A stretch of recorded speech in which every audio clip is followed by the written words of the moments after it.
Welcome to the Pop Tower Podcast with your host, the man behind the myth, Peter Dawson, and the soulful Lordy, James Bullock.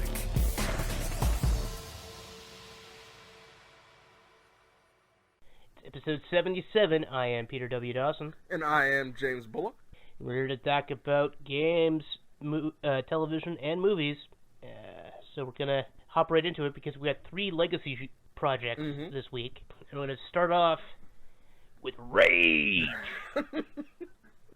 Xavier Woods would be proud. So we're going to talk about Streets of Rage 4. Now, James, you've played the original Streets of Rage game? Yeah, I was a Genesis owner before I was a SNES owner. So, of course, I had to play the Streets of Rage game. See, I wasn't. So, no one I knew... Okay, that's not true. One person I knew had a Genesis, but we never played it. Okay. And if he did, he only ever wanted to play the Jurassic Park game. Ah! And everyone else I knew, we would constantly play SNES games, you know, like or NES games, like your Mega Mans, your Final Fantasies, you know, what have you. So yeah, we played stuff like Double Dragon and even Final Fight. We never played Streets of Rage. Oh man, that's crazy because since this is the successor to Final Fight, that's actually crazy. I know, because that was kind of the thing, right? Because it all kind of ties together, but I was just I just never played it.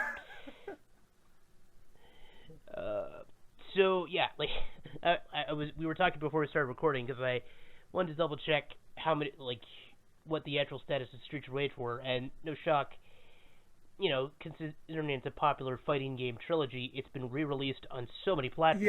Yes, there are so many modifications now, so many additions that have been released. Like I was telling Peter, a couple of years ago, they released a Sega Classics collection that has both the American and Japanese versions. So there are so many ways of playing it.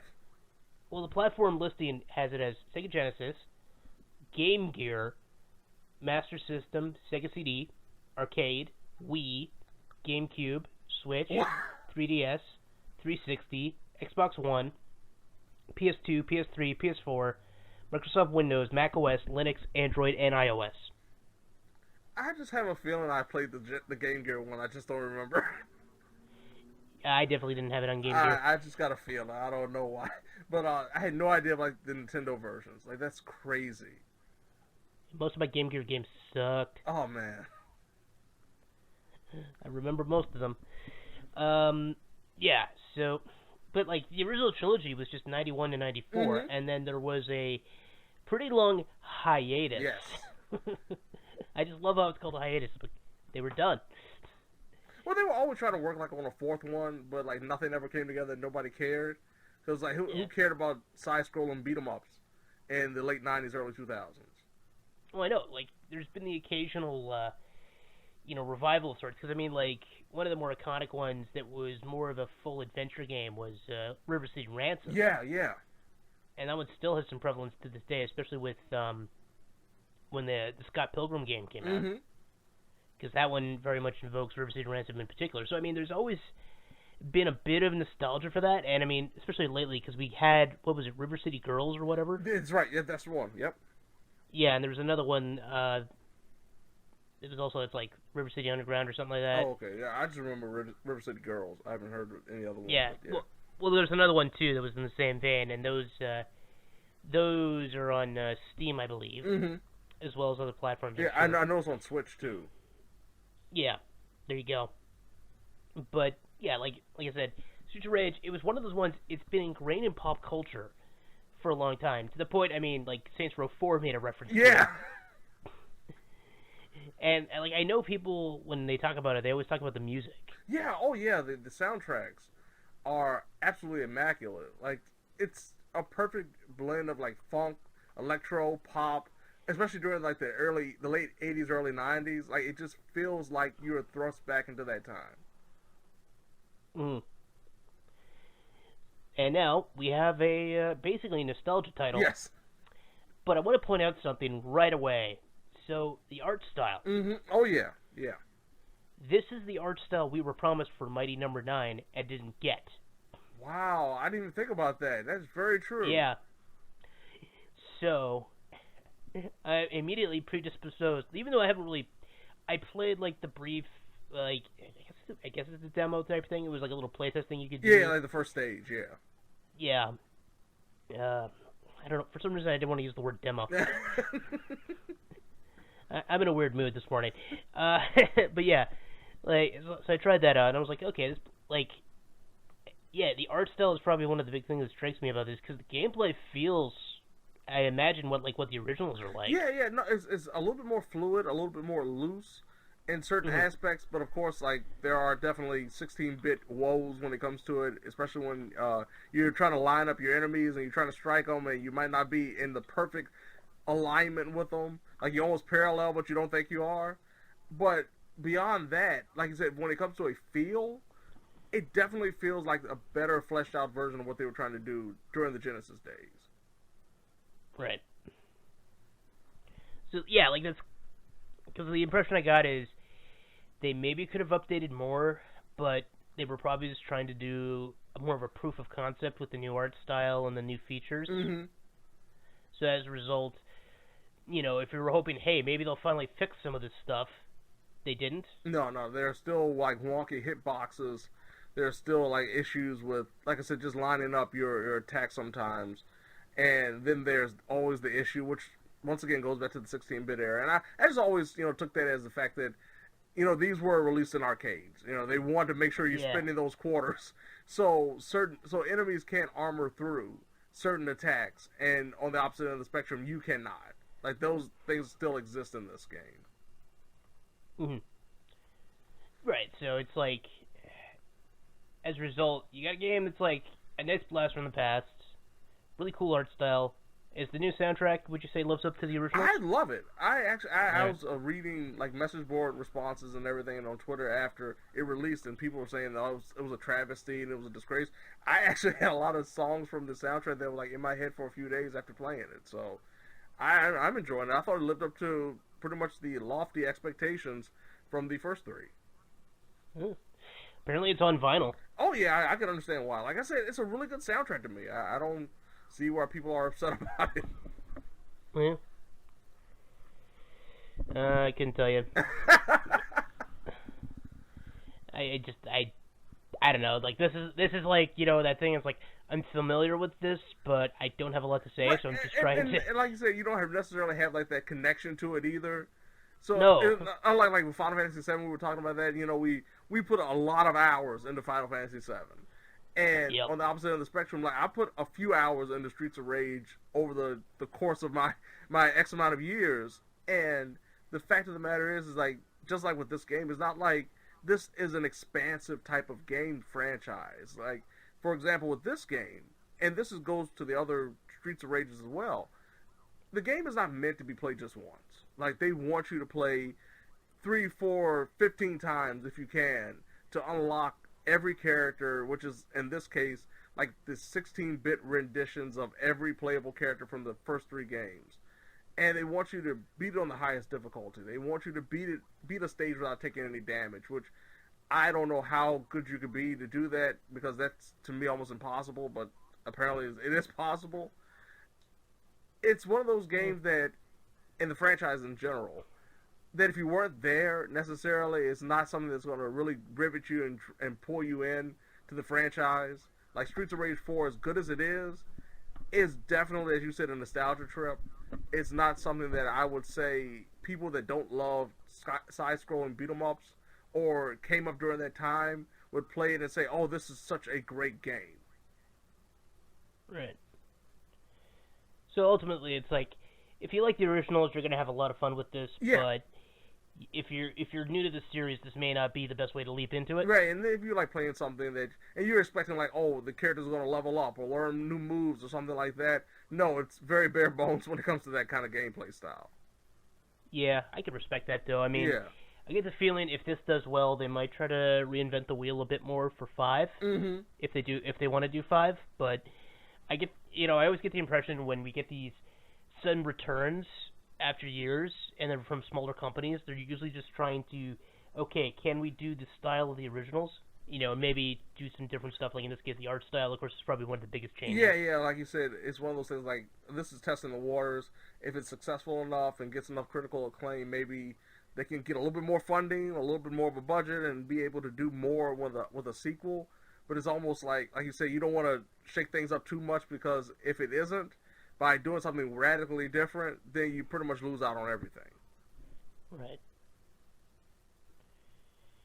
That's fair. I don't know if there's much else to say. No, the only thing I can say, if you have a Xbox One or a PC and you have Game Pass, you can play it for free. So that's one thing.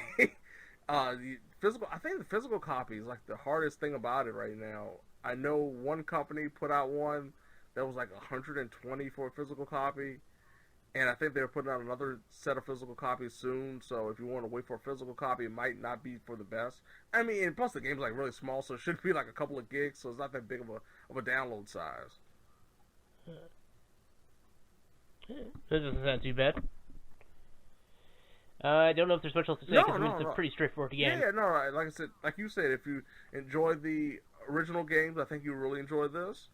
And if you're not really into side-scrolling beat-em-ups, I don't know why you're even thinking about Streets of Rage. Yeah, absolutely. So we might as well move on from one nostalgia trip to another. All right. Oh, this one's going to ruffle some feathers, though, I'm sure. Let's talk about She-Ra and the Princesses of Power. Yes. Princesses of Power, which is key. Because there's more than one. Yes, very much so, yeah. I don't know if anyone actually had a problem with that change to the title, because that made perfect sense to me. No, and it works from the overall presentation perspective. I have no problem with that. I don't think anybody really had a problem with that. I think it's just a few of the character traits maybe people got a little upset about before. Oh, absolutely. Yeah, before the story was fully realized. Oh, yeah, there was more than a few things that people had problems with. And we'll get into that, because it's kind of unavoidable with the series. Mm-hmm. So, She-Ra and the Princesses of Power is basically a complete revamp. Well, not complete. It's a pretty big revamp of the original She-Ra Princess of Power. Yes. Which was a spin-off of He-Man and the Masters of the Universe. Exactly. Which is kind of the trick, because they did She-Ra before they did He-Man in its continuity. And it doesn't even sound like the upcoming He-Man show will necessarily tie into She-Ra. Yeah, that was really weird, because I was expecting, like, with this season, considering that the 5th season is the final season of the show, that we would get that tie-in moment. And it's showing me nothing right now. No, it really doesn't. Because aside from a couple of vague hints at it, what I've been able to see is, like, they were very much focused on trying to make it a standalone tale. Mm-hmm. Which is one of the reasons they changed the origin as a result. And then, of course, they stayed true to the thing, but they also... I'm trying to think of... Because the art style, of course, they did a very different art style, because they produced it through DreamWorks, but they wanted to do traditional animation. Mm-hmm. So, as a result, we got the art style, which we do need to talk about. But, first of all, I want to just comment. So, for those who aren't familiar, Princesses of Power is on Netflix. It's 5 seasons long, and the 5th season just came out on May 15th. Yes. So we're talking about this fairly new. So we're going to dive into it. As a result, there's... let me double check the episode count, because there's not that many. No, actually, they're very short seasons. Mm-hmm. Well, the longest is 13 episodes. Right. And I think that's only Season 1 and Season 5. Right. Let me double check. Yeah. Oh, no, Season 4 is also 13. Okay, yeah. 2 and 3 are essentially half seasons.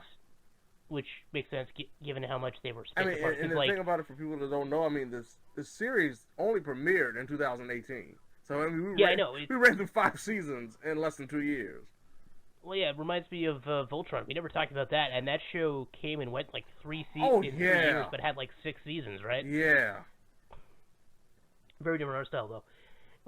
Sorry, this is something I got to harp on, because... Okay, first of all, James, let me ask you something. Mm-hmm.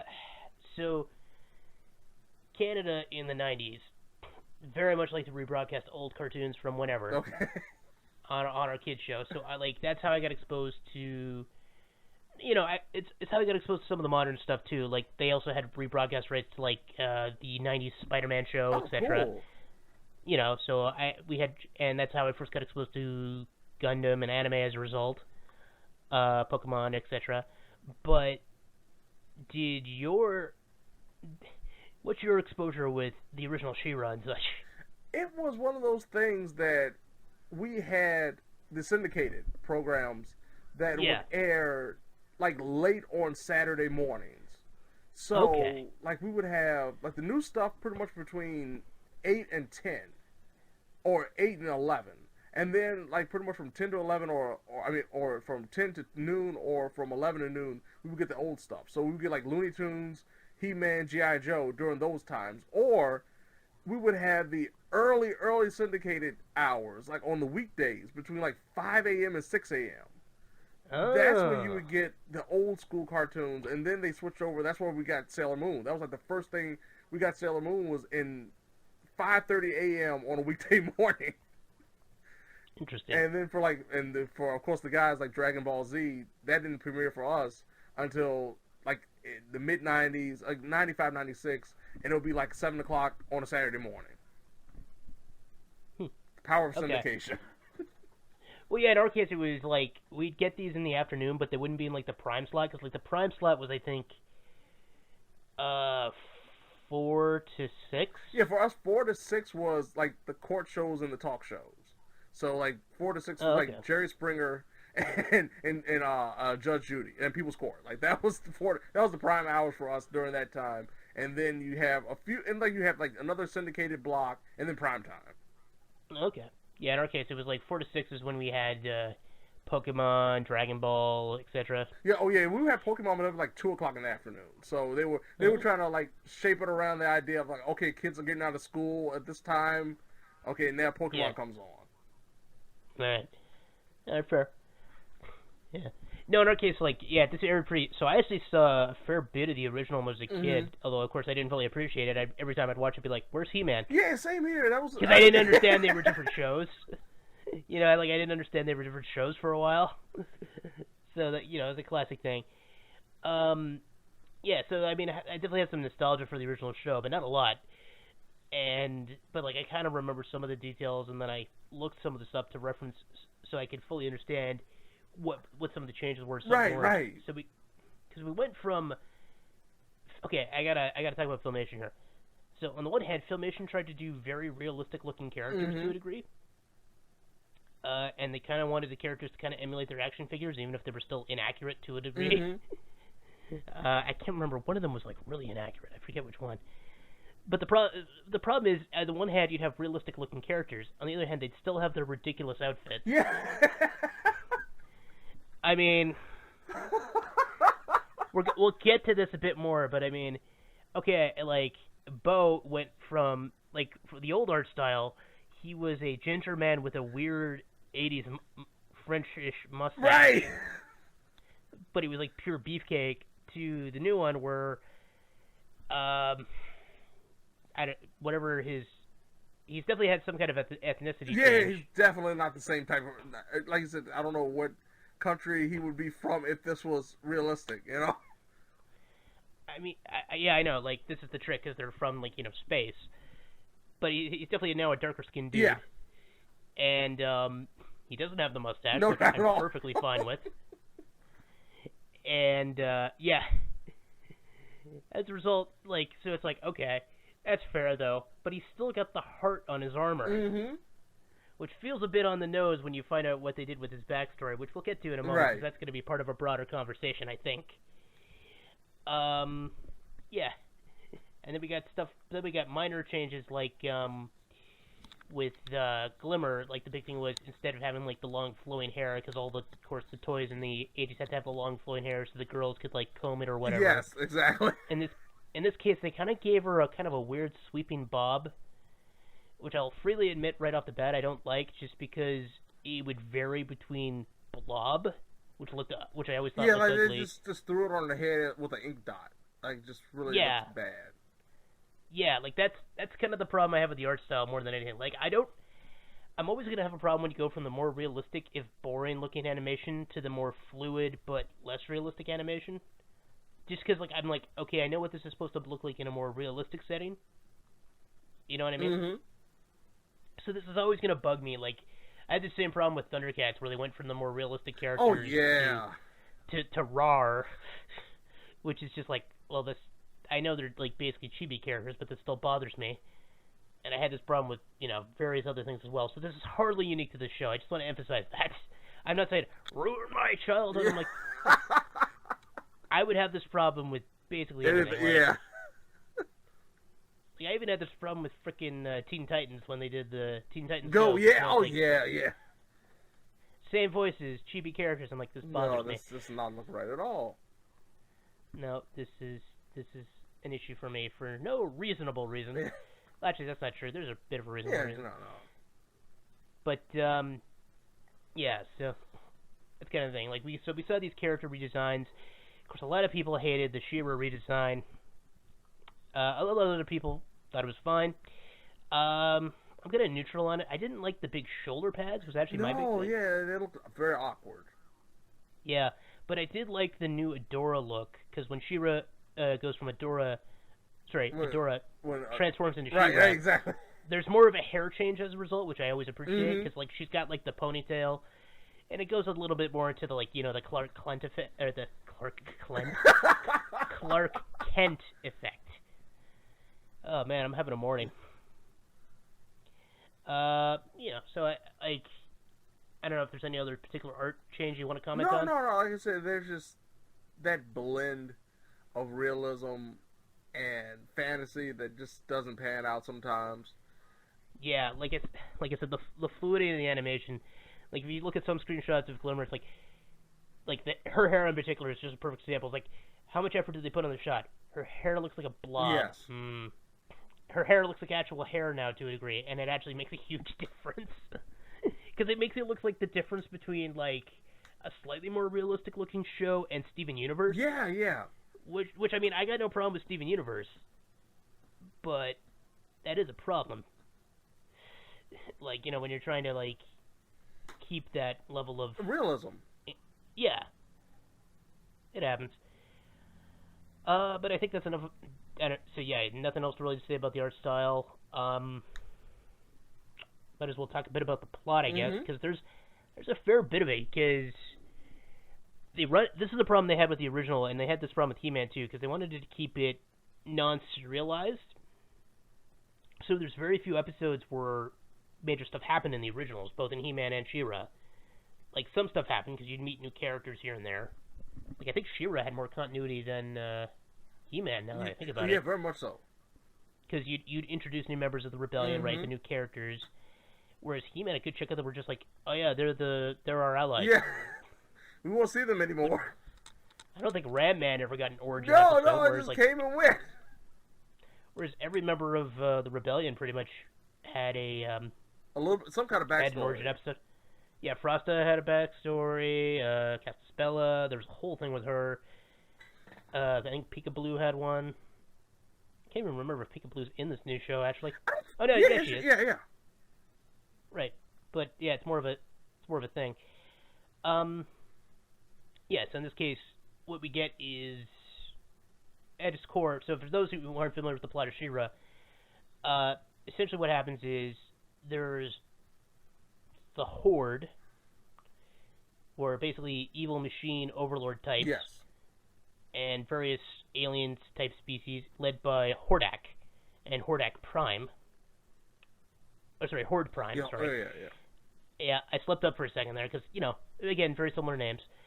And they're battling against what is ultimately a rebellion against the Machine Empire, led primarily by the Princess of Bright Moon, Glimmer, and her best friend, Bo. Yes, there's, of course, sexual tension there because, there wasn't the original show, but it was a lot more toned down. Right. It had to keep it kind of kid-friendly when it came to that. Oh, yeah, well, yeah, like, every once in a while they'd slip it in like they did with He-Man. Like, probably the more... Adora's... What's funny, in the original, Adora had a much more explicit sort of love-hate relationship with Seahawk. Yes. Who is very much not her love interest in this new No, one. not at all. Although, I did appreciate... I will just mention this now. I did appreciate how they still had a very similar relationship. Just, Seahawk, instead of being a more serious character, was a bit more quirky. Yeah, he's a little bit more goofy now. I love that. Yeah. Well, like, if you look at some of the pictures, it looks like they made him almost camp. Yeah. But I don't. The episodes I saw, because I think I remember anyway. He wasn't so much camp as he was just like, just more brusque and loud, which is fine. Yeah, he was more brutish and kind of annoying. Yeah. Like, I know better for you than you know for yourself.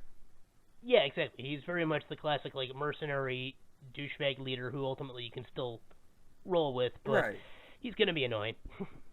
Which is fine, because that's not the worst extension of his original character. I remember some of those episodes. Oh, boy. 80s values. And, of course, he still had that terrible frickin' Robin Hood mustache and goatee. Oh, yeah. Oh, yeah. Nothing sexier than that. Anyway. But, yeah, so one of the big things they emphasize in this case with the rebellion at this point time around is that because... Naturally, one of the things is like, okay, we got to have a lot of action figures. Let's have a lot of princesses. So they took characters who I don't even think were originally princesses. Yeah. Because I don't think Natasha and Spinnerella were princesses. No, that was the first I was going to bring up, too. No. Yeah.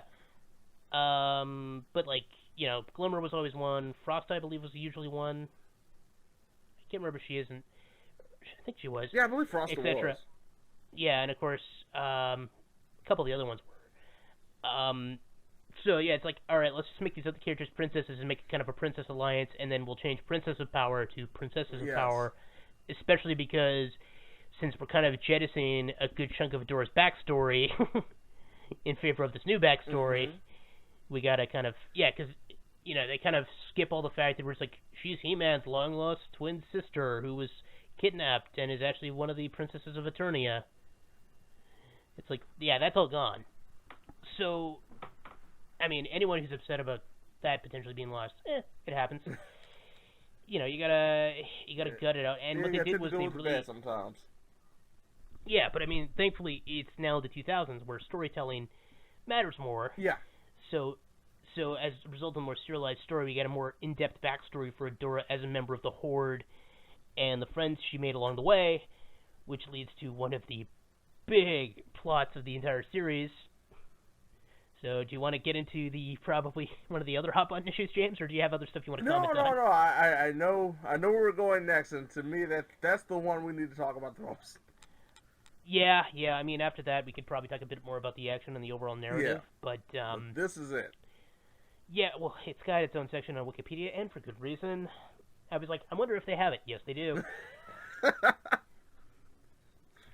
So, naturally, Hey, Jess, you remember when Legend of Korra ended and I sent you a message? Yeah. And I was like, holy crap, they just had two female characters end the series holding hands in a very romantic fashion on a mainstream Nickelodeon show. I was like, I wonder what's going to happen next. Well, I mean, we kind of had, we had Steven Universe where we had the kind of gender ambiguous marriage, which is like, pretty solid too, but I think this, I don't know if people are going to agree with me on this, but I think this might top in terms of representation. I definitely agree with that. Yeah. I don't know, it depends on how you feel about certain aspects of representation, because, I mean, this is very much an apples to oranges situation to a degree. And so the fact is, when it comes to, like, the overall representation of the show, it's like it's a part of the universe. It's not like it's a big deal that these people are who they are. Oh, yeah, because, I mean, so, I'm trying to think, because early on, Spinnerella and Natasha, for example, were very much shown to be romantic with each other. Oh, yeah. Yeah, like, which kind of makes sense, because, I mean, they were always associated with each other in the original show, so I'm like, all right, so you take two people who are friends, give it a gay relationship, sure, it happens. I mean, because you want to flip, I mean, remember what they did with Sailor Moon? Oh, yeah. Because nothing says love like incestuous cousins. I know. I will never understand that decision. Yeah, oh my goodness, man. I remember, because I knew about it. I knew about their relationship from the Japanese version years before it finally aired on the West. And when it did, it was like, why is this like it is? It doesn't make any sense. Yep. Oh, how to confuse a child. Good grief. Oh, yeah. No, and in this case... So in this case, yeah, like, the show very much has a lot of sexual moments, which they might have I'm risking saying they might have overplayed a little bit with some of the scenes they show. Yeah. Because then it keeps you guessing, which might be the point, but I'm worried it's just gonna overcomplicate some relationships. But whatever, I mean, people are launchers of 1,000 ships anyway. Mm-hmm. You know what I mean? Mm-hmm. It's like, hey, let's watch Avatar: The Last Airbender. What's that? You pair Katara with everyone, including the female characters. Anyway, yeah. So that was kind of one of the things. And then of course we got Bo, who has two dads. And then I guess they implied though that there was a surrogate mom, and it wasn't some kind of other. Yeah, it wasn't like just a straight up adoption or anything. Yeah, they just kind of implied it. Yeah, what you gonna do? I mean, that's very much a real thing. So, and I guess you didn't want to dive too much into it because that would have been complicated. Yeah. And then yeah, there's definitely some sexual tension between Adora and Catra throughout the entire show, because like it starts out, they seem to be friends. And Catra feels betrayed when Adora joins the other side, which is way better than Catra just being evil cat person. Right. Like I want to emphasize from the get-go, this was a really good decision just to have them be like friends, and Catra feels betrayed. Right, really and them seeing like two different ways of making the world better. Yeah, because I mean, one of the things that the show leans into really well, I actually think, is the idea of colonization, because that's essentially what we're seeing is colonization through Hordak. Like, it's obviously the really dark idea of colonization, but considering colonization in general hasn't always been smooth in real world history. Exactly. I mean, it's probably not a great idea to show a really positive example of colonization where nothing went wrong. You know, I mean, ideally at some point maybe we'll do it right, but I mean, obviously it probably won't happen on Earth anytime soon. Right. Hopefully, whenever alien interaction happens, that'll be better. I'm genuinely trying to think if I can think of any good example where colonization went well, and I got nothing. I mean, it doesn't help that most of the examples I have, I'm like, oh no, that led to a war. Exactly. Oh, that led to genocide. Oh no. Yep. Yeah. Yep. Well, that's the thing, is Hordak is essentially doing genocide to a degree. Right. Like, especially, one of the whole things is, of course, Machine Empire type thing. Yeah, it's not a shock to say one of the arcs over the course of the series is them eventually trying to control everyone like they're machines. Mm-hmm. Like, mind control is very much an aspect which that's something they play with to a degree, because they look into the idea of was it, you know, the loss of individuality? Yeah. Which I think ties into the LGBTQ plus themes we've been kind of hinting at, which we'll get into more in a second, I'm sure. But I want, like, the theming of the series is pretty good as a result. Some get a little more confused, I think. Yeah. Yeah, like, some of the friendship stuff feels a little too Saturday morning cartoon for the more serious general tone they were kind of going for. Like you said, that ties into the fact that it's not always... It's very episodic in that nature, you know, like, there's a episode, and then it really doesn't tie into too much else of what else is going on, so then we kind of had that standalone, almost, like you said, Saturday morning cartoon kind of feel. Yeah. Well, that's the one thing that kind of bugs me about the show, is there's a few points where, like, I know people aren't always the most rational, but it's like, you guys are kind of in the middle of a rebellion right now. Is this really the best time to have this conversation? I mean, like, I appreciate when they lean into stuff like the isolationism that some characters would feel. But, like, both in terms of, like, you know, the princesses not wanting to join together, and as a result, having to build friendship, which ultimately is an important part of forming the rebellion. Mm-hmm. You know, it's like, yeah, we're doing things our own way because we can't trust people. No, you need to trust, which, you know, that's a good thing to fit into it. But then there's like, are we still best friends? Yeah. Can we be best friends forever? I'm like, that feels a bit too much. I know you're trying to do the character right, and I'm not saying it's wrong for the characters to be thinking like this, but time and a place. That probably sums that up, yes? Oh, yeah. I don't know if there's... Yeah. But yeah. So, like we said, Catra really feels betrayed by Adora, and that's a major theme to the whole thing. Then it turns out Scorpina is basically thirsting for some Catra. Yeah. I gotta admit, I didn't see that coming. And like what was it, like season 3 or 4 where that really came to a head? Yeah, season 4. Yeah. Yeah, because I'd kind of watched the first 2 seasons and then fell off it, and then it was like, hey, the show just ended, so then I jump back in. Yeah, same here. Yeah. Yeah, I mean, there was a lot of exposition and just kind of the slow build when it came to the first 2 seasons that didn't necessarily make it much-see TV. Yeah. But at least the payoff, that's the main thing. Like they made sure they had a good payoff. Oh yeah, no, because it runs into that classic Netflix problem where some of the episodes are just really boring because it's mostly exposition table setting. But where I think it contrasts well and kind of reminds me a bit of Castlevania is there's payoff. In this case, way better payoff than some of the Castlevania arcs. Yeah. And I do appreciate that. But they're right. Like, the belabored point I'm trying to get to is the big thing with Catra and Adora is, it turns out they're in love with each other. Yeah. And the thing about it, we see, Catra repeatedly tell Adora, it's not like I don't like you. Yeah. Like, she keeps emphasizing the fact that I don't like you, but she won't say I love you, until the very end. Oh, yeah.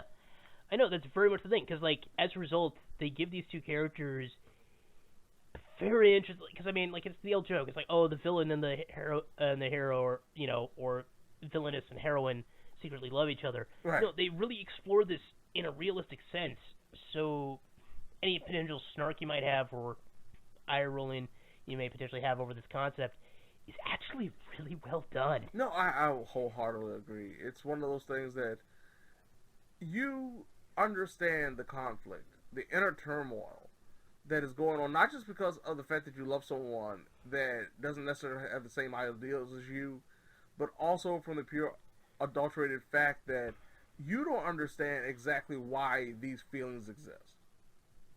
Yeah.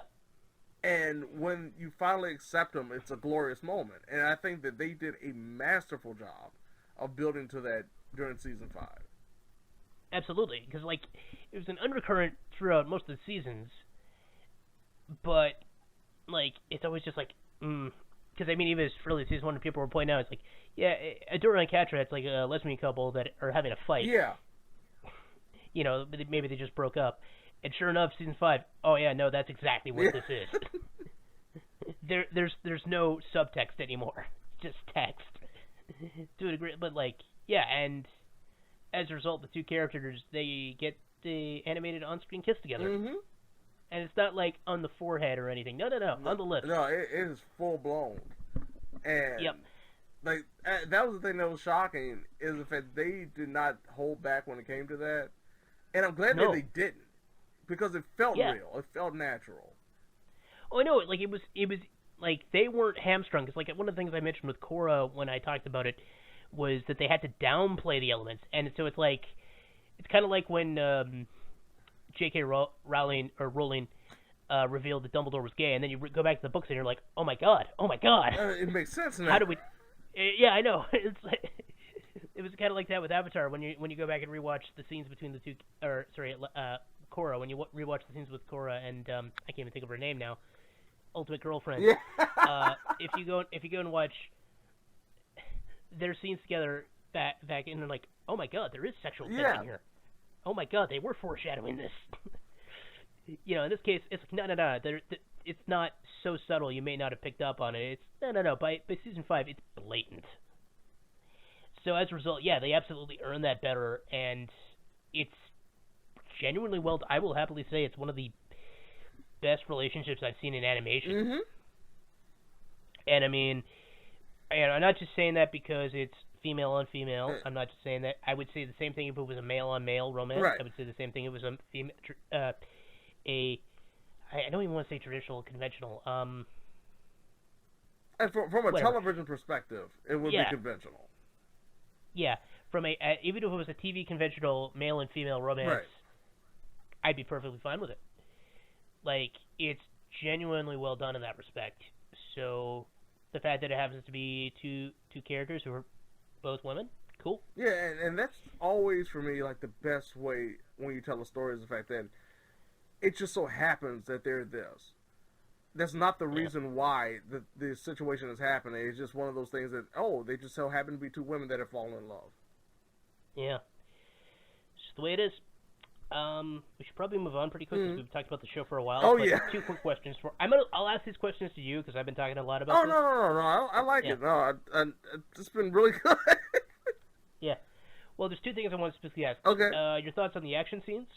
I thought they were good. I think the end of this season, I thought the final, they did a better job with the 5th season, the final season, than to me that they did with some of the earlier seasons. I think when it came to like the big grandiose battles at the finale, I think that's because they felt more of a final battle. I think that's one of the biggest things about the season 5 battles compared to the other ones, where I felt like those were just precursors to the big one, and when we finally had the big one, it was done very well. Right. It's like, okay, yeah, now we're actually dealing with something here. Okay. Right. Yeah, the other thing I wanted to no, I'm blanking on it. Come on. There was something else I wanted to ask, and now I can't even frick. This is we're just gonna have to move on, I think. Darn it. There's something else I want. Yeah. All right. Yeah, no, in general, though, I would say it's a pretty solid show. Like I said, I've got my issues. I was going to come out of the action scene. Like, the artwork always seems more on point when they're doing action scenes. Yeah, it does. It really does. Which just makes me more annoyed when they're doing the lazy stuff, because it's like, action scenes are when people tend to get lazier because they got so much fluidity they got to do. Right, but in so much is going on. Care into it. Yeah. You can take a few shortcuts here and there. I know. But when we have these dialogue-heavy scenes and you're looking at characters and you're wondering why they're so blurry. Yeah. It's a thing. I remember that costume being that muddy. Yeah. All right, so I guess we'll move on from this nostalgia trip. Yeah, really solid show. Easy to watch, too. That's another thing, too. The episodes aren't 30 minutes long. They are very easy to get through. Like I said, there are some that drag because of exposition. But from the perspective of, hey, this is 5 seasons worth of something to watch, very easy to watch. Well, I mean, they crammed more characters into this show than they did into the original. Yeah. Which is insane, because they added some new ones for ones I sure as heck don't remember. And I couldn't find them on a cursory wiki look through the original He-Man Masters of the Universe wiki and the Princess of Power one, so goes to show. Yeah. So I guess we might as well roll on to this really weird movie that just came out. Yeah. Oh man, we to me we're falling off the cliff now. We hit the high point. Yeah, no, that's probably the best project of the 3 we're going to talk about. This one's interesting, and I have a lot. Well, man, we're going to run a little long on this. Okay. So we're talking about the recent release Scoob. Yes. Which is a sort of reboot to Scooby-Doo, which, for those who aren't familiar, has been a cartoon that originally aired in 1969. Yes. That's how far back it goes. Produced by Joe Ruby and Ken Spears for Hanna-Barbera. And then, of course, Ruby and Spears would famously leave Hanna-Barbera to make their own Ruby Spears Productions. That's a whole thing. It's a fascinating part of the history of animation that all ties back to Scooby-Doo. At least American animation, I should say. Mm-hmm. Because, of course, then you got to also think about other countries and everything. But, Anyway, so this Scoob ostensibly was always marketed as see how Shaggy and Scooby first met. Yes. Which we do see. In the first 5 minutes. I know, and then the rest of the movie goes somewhere else. We had this giant time jump. Yeah, which, by the way, was probably the time jump animation was brilliant because that was tied into the original show intro. Not only was it tied into the original show intro, but they also had the theme, and that for me personally was the best part of the whole movie. It was definitely one of the best parts, yeah, because it was a really cool show intro montage, with the original music and everything that really established, okay, we've gone from the origin, let's go to the status quo, and then let's mess with the status quo. Yeah.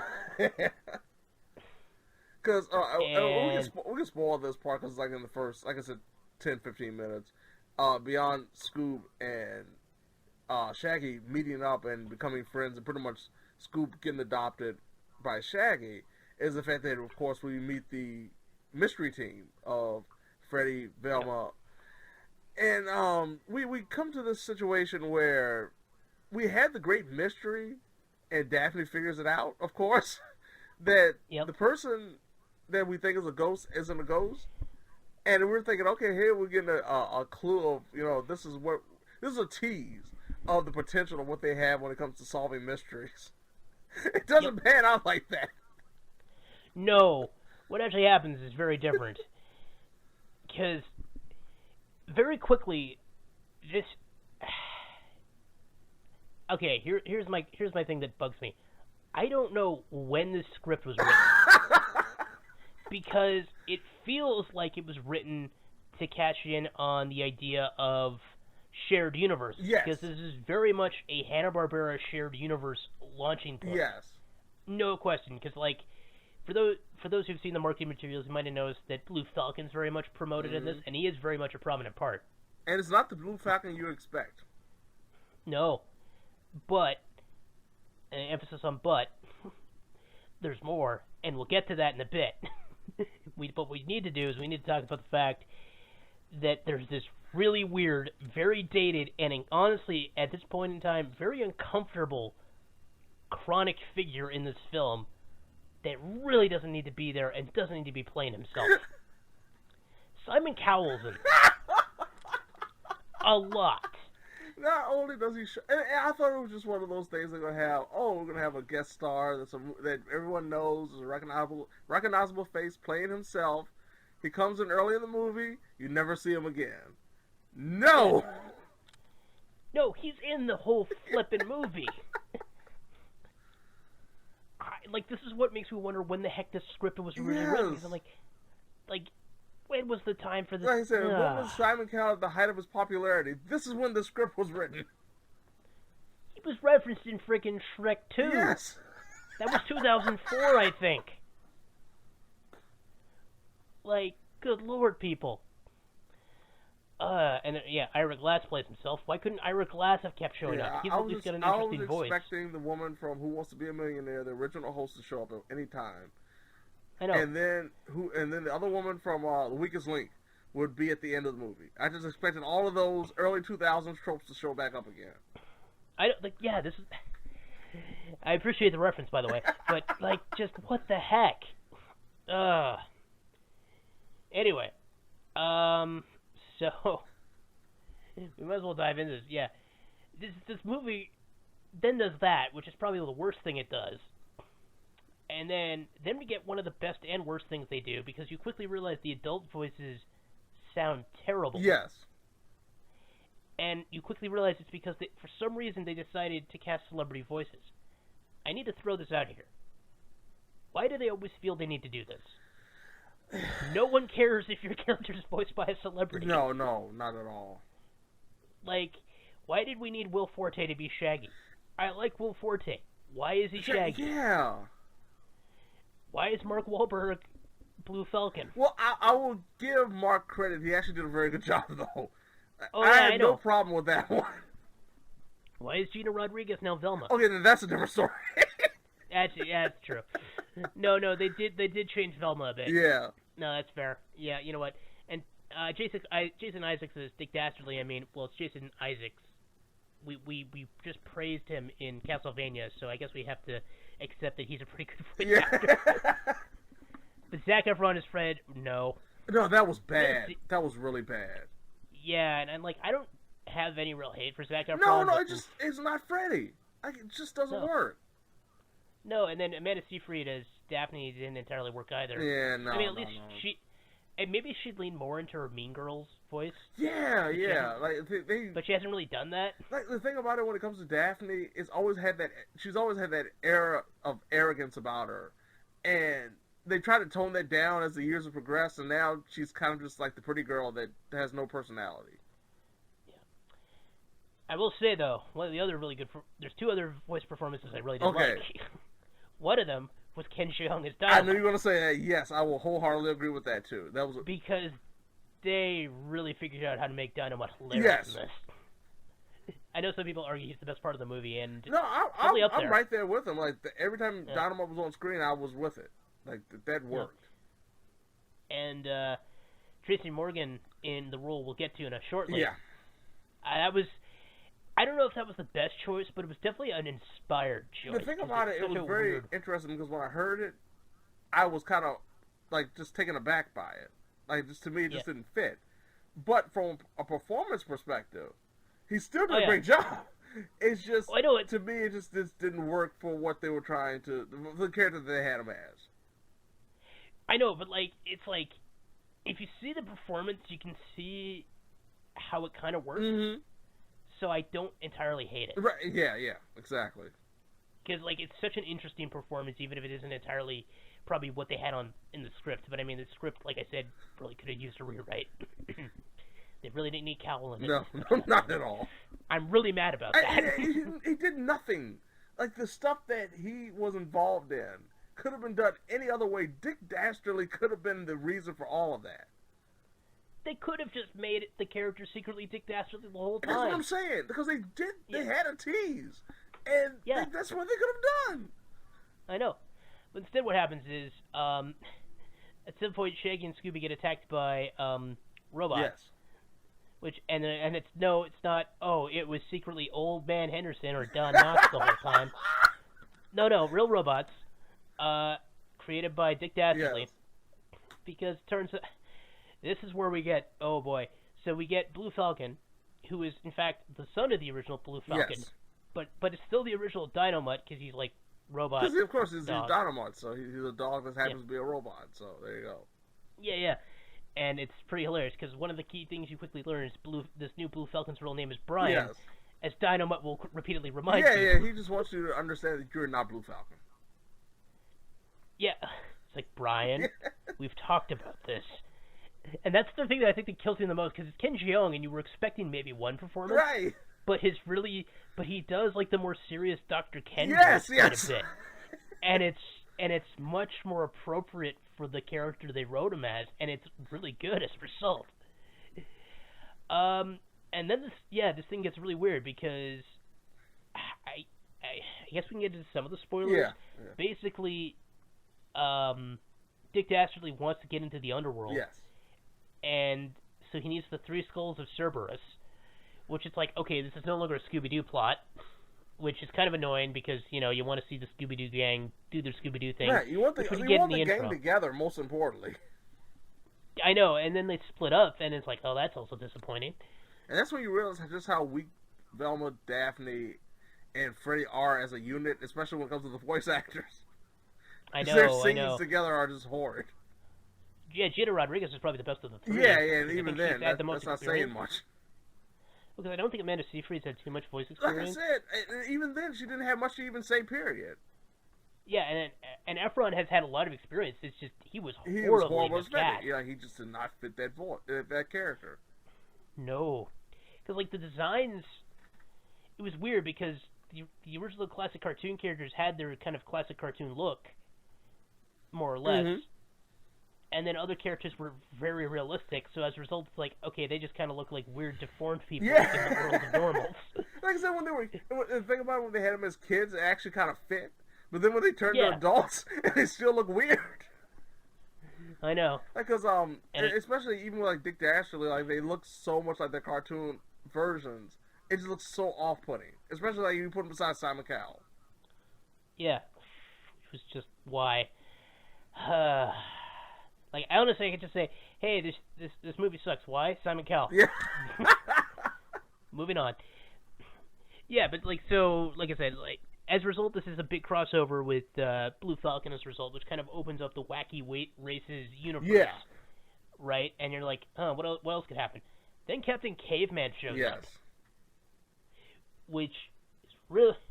Who is voiced by Tracy Morgan. Which is very much a, wait, what? moment that we were talking about just now.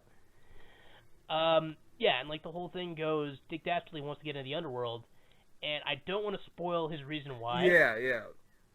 Because it's actually one of the more inspired choices of the script. Yeah, I was actually surprised how well that came across. I didn't expect it.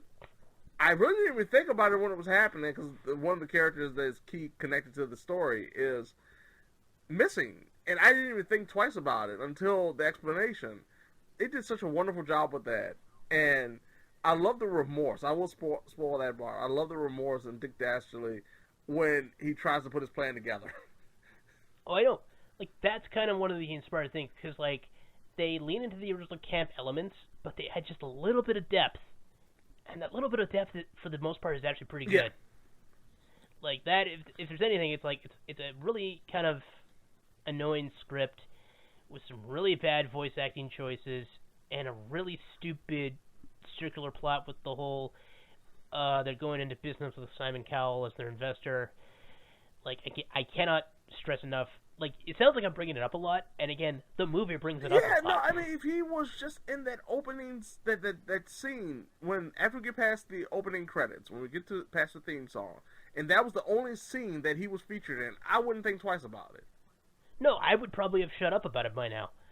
But I haven't, which should tell you one of the major things that annoys me about this movie. And it's just such a... Anyway. Yeah, and then we get a big heartfelt climax, which is very dramatic, and works well. And then they phone in the resolution. Yes. Wow, was that an anticlimax? I knew they were going to pull it. But I said maybe, just maybe they might shock me, because there's nothing really that you need for a sequel. Like, you could easily just do another reboot. It wouldn't matter. And instead, they still went with it, and I was like, "Oh man, that was just a waste of energy and emotion." And it wasn't even a good cop out. No. Like, they didn't even really set it up. It was just completely phoned in cop out. It might as well have been all of a sudden they reach over to Dick Dastardly, and it is Dyno-Mutt the whole right. time. For those who don't get it, there's a running joke about Dyno-Mutt showing up in the original Scooby-Doo, so that's my go-to. As the werewolf or the ghost, all the time with the mummy. Yeah, that's why I keep saying Dyno-Mutt. That's a very fresh reference I'm making. hey, it's no fresher than Simon Cowell. Yeah, that's true. And then it gets weirder because the end they do basically set up the Wacky Races Extended Universe, or the Hanna-Barbera Extended Universe, because not only does Benton Quest show up, which means we might get a Johnny Quest story at some point, but Blue Falcon and Dyno-Mutt form the Falcon Force. Yes. With not only Captain Caveman, but Adamant, Grape Ape, and frickin' Jabberjaw. Yes! And apparently in the original, I should probably bring this up, because they showed animatics of the original, and concept art for the original version of this movie, which had Penelope, or what's her name? Oh, yeah. Penelope something? I forget her last name. Yeah, I know what you're talking about, yeah. The Perils of Penelope, whatever her name is, who ended up... and Jabberjaw was, getting a ride from her at one point. So it's like... Oh, Penelope Pit Stop. There you go. Because she drives a car. That makes sense. Yeah. So, apparently that was supposed to be a whole thing, and then that didn't... They just changed it, which might explain some of the dated elements of the script. They thought, let's maybe dial back the shared universe thing a bit. And as a result, they went to an old script probably written in 2004. Right. Yeah. So, I can't say this movie was a waste of time, but it has some real lows as well as some real highs. Yeah, it's one of those. It's just one of those forgettable experiences. Yeah, that's kind of the shame. Yeah. And I mean, the only reason it's probably going to do well is because it's on the rental market during a pandemic. Exactly. Yeah. For those who might be listening to this in the future for some reason, we're still in the COVID moment, and I really hope we don't find out later this year that there's murder scorpions teaming up with murder hornets or something like that. It just makes everything we've talked about up till now feel like novelty. Right. And we've just made it through the easy part. Yeah. So, I mean, there's worse things you could show your kids. If you have to show your kids something new, sure. Yeah, this is perfectly acceptable, just for a family movie that nobody cares about after they watch it. There's something like this. Yeah. This is a killer Friday night, but it's not going to be one of those things like, oh, this is going to revitalize, the Scooby-Doo franchise, or have people clamoring for a sequel. But I will say this: if they do a Wacky Races movie next, I'm on board. Yeah, well, like I said, they set up the shared universe. Right. Like they need to do a Wacky Races movie. Like I will be on board with that. I don't care how bad it is. I will still praise it. Oh, I love that show. And they all to Ball Point, Pennsylvania. I love that show. Yeah, classic. Well, I guess we'll find out. Don't think that will about do it for this episode. Yeah. So, casual recommendation, very much recommendation, I guess recommendation. Yeah, thumbs in the middle. Thumbs in the middle when it comes to Scoob. We've had worse. Oh, very much so. Well, thank you as always for being here, James. Oh, it's always a pleasure. You know that. Yep. And until next time, folks, just remember, don't question if your dog is somehow the descendant of a 2,000-year-old dog, because somehow they all are.